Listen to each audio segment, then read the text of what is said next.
चिकित्सा नगरी कहे जाने वाले पूर्णिया शहर के लाइन बाजार में मां पंचा देवी स्टोन हॉस्पिटल है और उस हॉस्पिटल के मशहूर चिकित्सक डॉक्टर ए.के. गुप्ता के साथ अभी हम हैं, उनके चैम्बर में हम हैं और आज हम जानने के लिए आए हैं डॉक्टर साहब कि आप लोगों ने 23 सितंबर को आंखों पर पट्टी बांध के हाथों में छड़ी लेकर पूर्णिया की सड़कों पर टहल रहे थे और सैकड़ों की संख्या तादाद थी लोगों की।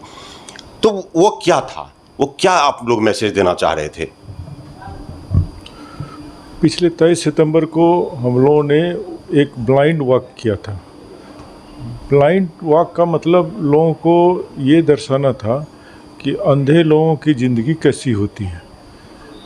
अगर आप 1 घंटा के लिए आँख में पट्टी बांध करके रखते हैं और चलने की कोशिश करते हैं तो आपको क्या क्या कठिनाइयाँ महसूस हो सकती है। यही चीज़ दिखाने के लिए हम लोग ब्लाइंड वॉक किए, जिसमें पटना के श्री विमल जैन जी जो दधीची दान समिति के प्रमुख हैं बिहार के, और भी उनके साथी लोग, गुरु रहमान जी, उसके बाद मेडिकल रहमान कौन? शिक्षक गुरु रहमान? शिक्षक गुरु रहमान जो है वो उनके साथी हैं जो काफ़ी एक्टिव हैं इसमें देह दान में जो है, वो उन्होंने अपना पूरा संपूर्ण शरीर दान कर चुके हैं। तो ये हम लोग ब्लाइंड वॉक जो हम लोग किए थे ये दर्शाने के लिए कि एक अंधा आदमी अगर ज़िंदगी जी रहा है जो एक छोटे से दान से वो देखने लगेगा तो इससे बड़ी बात क्या हो सकती है। तो वो दान है चक्षुदान, आँख दान, नेत्र दान जिसको कहते हैं। क्या ये व्यक्ति के मरने से पहले लिया जाता है या फिर मरने के बाद? ये तो मरने के बाद की ही प्रक्रिया है। देह दान में जितनी भी चीज़ दान की जाती है सब मृत्यु के उपरांत ही की जाती है। और ये जो नेत्रदान है इसके लिए जो व्यक्ति नेत्रदान किए हुए हैं, अपना शपथ लिए हुए हैं, उनके परिवार लोग वो खबर करते हैं हम लोगों को, समिति को खबर करते हैं और 6 घंटे के अंदर उनके यहाँ टीम पहुँच जाएगी। जो आँखों के सामने की जो पुतली होती है, जो छोटी सी जो काले रंग की जो कॉर्निया होता है, केवल उसे ही निकाला जाता है। आँख सब पूरा के पूरा साबुत रहता है, केवल वो कॉर्निया निकाल के ले जाते हैं और दूसरे में वो फिट कर देते हैं, दूसरा कोई देखने लगता है। 6 घंटे के अंदर आप लोग 6 घंटे के अंदर, चाहे वो ग्रामीण क्षेत्रों के लोग ही यदि वो दान किए हुए हैं। उसी सिलसिले में हम लोगों ने पूर्णिया में आई बैंक की स्थापना के लिए भी ये ब्लाइंड वॉक किया था, जिसमें पूर्णिया मेडिकल कॉलेज के principal, deputy superintendent, civil surgeon Shri Abhay Chaudhary ji, ये पूरे रैली में हम लोगों के साथ रहे और बहुत ही अच्छा सहयोग किया कि पूर्णिया में मेडिकल कॉलेज में ब्लाइंड ये आई बैंक की स्थापना हो। तो पूर्णिया में अगर आई बैंक की स्थापना हो जाएगी तो यहाँ पर एक टीम का गठन हो जाएगा जो पूर्णिया के आसपास के इलाके में, जहाँ पर ये 6 घंटे के अंदर हम लोग पहुँच सकते हैं, वहाँ तक की क्षेत्र में अगर कोई आयदान के लिए खबर करता है तो तुरंत हम लोग वहाँ पर पहुँच के आयदान उसका कॉर्निया निकाल सकते हैं। अच्छा, इसे जो व्यक्ति दान करता है उसे कोई लाभ है, ऐसा कोई व्यक्तिगत लाभ उसके परिवारजनों को, सरकार के तरफ से कोई सहयोग राशि या फिर आपकी संस्था अगर इसमें काम करती है तो क्या आपकी संस्था की तरफ से दान करने वाले लोगों को कोई प्रोत्साहन राशि इस तरीके की कोई बात है क्या? देखिए, ये एक दान है, दान में बाकी किसी चीज़ की अपेक्षा नहीं करनी चाहिए, ऐसा कुछ नहीं है। हम लोग कोई प्रोत्साहन राशि वगैरह नहीं देते हैं। हाँ, निश्चित रूप से उनके परिवार के लोगों को हम लोग सम्मान करते हैं, उनको प्रशस्ति पत्र देते हैं, उनके लिए हम लोग पूरी तरह जैसे भी जो हो सकता है उनको प्रोत्साहित करते ही हैं हम लोग, लेकिन कोई राशि वगैरह के ये नहीं है, प्रावधान नहीं है हम लोगों का। लेकिन इसमें दान में कोई ऐसा नुकसान भी नहीं है, किसी को कोई नुकसान नहीं है। और ये दान से आदमी का एक तरह से आंशिक पुनर्जन्म होता है। अगर आपके शरीर का कोई पार्ट आपके मरने के बाद भी दूसरे के शरीर में काम कर रहा है तो आंशिक पुनर्जन्म ही हुआ आप लोग आपका है जो दान देने वाली है। यही एक राशि समझ लीजिए। कौन कौन से अंग दान किए जा सकते हैं? ये अगर आदमी अगर शरीर दान करता है तो उससे 8 आदमी को अंग जो है वो जीवित करने का प्रयास हो सकता है उसमें। तो उसमें है चक्षुदान सबसे ज़्यादा है, किडनी है, लीवर है, लंग है, पैनक्रियाज है, स्किन है। इस तरह से सब मिला के हम लोग 8 आदमी के शरीर में, अगर कोई वेंटिलेटर पर है जिसकी की मृत्यु निश्चित है, वो आदमी अगर अपना शरीर दान करना चाहता है तो उसमें टीम गठन करके उसका जो भी मृत्यु उपरांत उसका जितने भी अंग हैं उसको निकाल के हम लोग 8 आदमी, कम से कम 8 आदमी को हम लोग इसको प्रत्यारोपित कर सकते हैं। वो तुरंत करना। हार्ट का भी उसमें ट्रांसप्लांट होता है इसी तरह के। चाहे आप सुनते हो ना, हार्ट को लेके कॉरिडोर, ग्रीन कॉरिडोर बनाया जाता है। तो वो ग्रीन कॉरिडोर क्या है?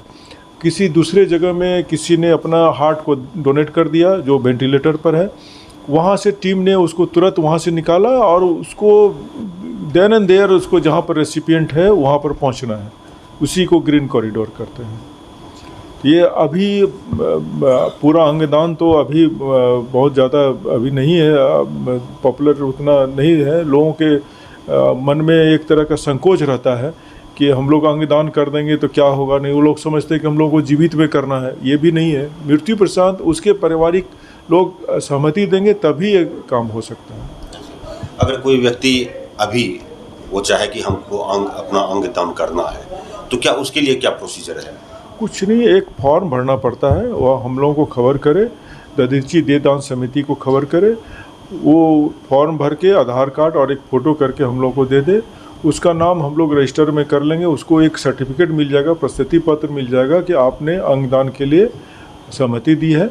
और आपकी जब मृत्यु होगी, चाहे वो 80 साल की उम्र में हो, 90 साल की उम्र में हो, उस समय की जो परिस्थिति होगी उसमें आपके पारिवारिक के लोग तैयार होंगे तो फिर आपको ये अंगदान आपके इससे शरीर से निकाला जाए। ये डॉक्टर ए के गुप्ता हैं और लगातार समाज सेवा से भी जुड़े रहे हैं। मैं आपको याद दिला दूं कि एयरपोर्ट फॉर पूर्णिया का अभियान अभी बहुत तेज़ी से चल रहा है और आप डॉक्टर साहब के गेट पर आप हवाई जहाज़ का एक खिलौना जो होता है वो ऊपर में गेट पर लगाया हुआ है और उस हवाई जहाज़ के ऊपर में लिखा हुआ है पूर्णिया मांगे एयरपोर्ट। यानी एयरपोर्ट के अभियान से भी डॉक्टर साहब जुड़े हुए हैं और कई अवसरों पर, चाहे वो स्वच्छता अभियान हो, वहाँ भी डॉक्टर साहब शरीक होते हैं और इनकी एक संस्था है। क्या नाम है उस संस्था का? मेरी संस्था का नाम है ग्रीन पूर्णिया। ग्रीन पूर्णिया। तो ग्रीन पूर्णिया के तत्वावधान में कई सारे कार्यक्रम आयोजित किए जाते रहे हैं पूर्णिया में और आपने देखा भी होगा। लेकिन आज हम विशेष रूप से इस बात को लेकर हम आए हुए हैं कि अंगदान को लेकर डॉक्टर साहब ने एक जागरूकता रैली निकाली थी और उसी अंगदान के सिलसिले में आज हम डॉक्टर साहब से मिलने आए कि लोगों में बहुत तरह की भ्रांतियां हैं, लोग कैसे आवेदन करें। ये भी डॉक्टर साहब ने भी बताया कि लोग कैसे आवेदन करें, कैसे संपर्क कर सकते हैं। क्या कोई संपर्क नंबर आप दे सकते हैं लोगों को? वो मेरे बाहर में भी आपका नंबर दिया हुआ है, 2 नंबर है। वो दोनों में से किसी नंबर में कांटेक्ट करेंगे। मेरे नर्सिंग होम के नंबर में भी कांटेक्ट करेंगे, वेबसाइट में दिया हुआ है और भी जगह उपलब्ध है।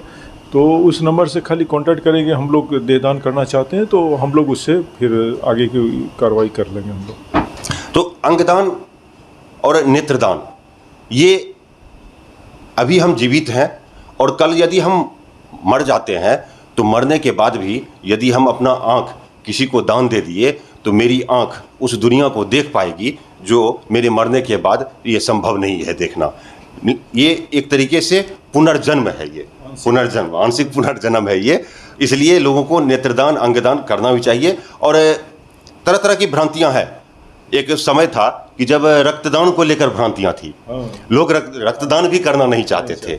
लेकिन आज रक्त के लिए कोई व्यक्ति मरता नहीं है, कहीं ना कहीं रक्त जरूर उपलब्ध होता है, चाहे परिवार के लोग उपलब्ध करा दें या फिर किसी अस्पताल से उपलब्ध करा दें या कोई डॉक्टर उपलब्ध करवा देते हैं। लेकिन आज वो रक्त के बिना मरते नहीं हैं। और ये जागरूकता आने में भले ही समय लगा, लेकिन आज जागरूक हुए लोग। मैं आपको बताता हूँ, श्रीलंका में वहाँ पर एक ये कल्चर बन गया है कि अगर कोई मर जाता है तो उसके परिजन इंतज़ार करते हैं कि जब तक वो टीम नहीं आएगी उसका कॉर्निया निकालने के लिए, तब तक वो उसका अंत्येष्टि नहीं करते हैं। और आज ये स्थिति है, श्रीलंका आँख कॉर्निया का एक्सपोर्ट कर रहा है, दूसरे देशों में भेज रहा है। और ये उसका यहाँ सब के सब जो है आई डोनेशन करते हैं। और ये चीज़ अगर हम लोगों के यहाँ अगर चालू हो जाए तो छोटा सा देश छोटा सा है और आई का एक्सपोर्ट सीमांचल का जो एरिया है बस इतना ही बड़ा देश है वो। और उस देश के लोग इतने जागरूक हैं कि वो कुर्निया को एक्सपोर्ट कर रहे हैं। लेकिन भारत की आबादी आज 140 करोड़ को पार कर गई है, लेकिन इस मामले में जागरूक लोग कम हुए हैं। आशा है कि आने वाले वक्त में लोग जागरूक होंगे, नेत्रदान करेंगे, अंगदान करेंगे। ये दिखाने के लिए आज हम डॉक्टर ए के गुप्ता साहब के चैम्बर में आए हुए थे, आपको बताए।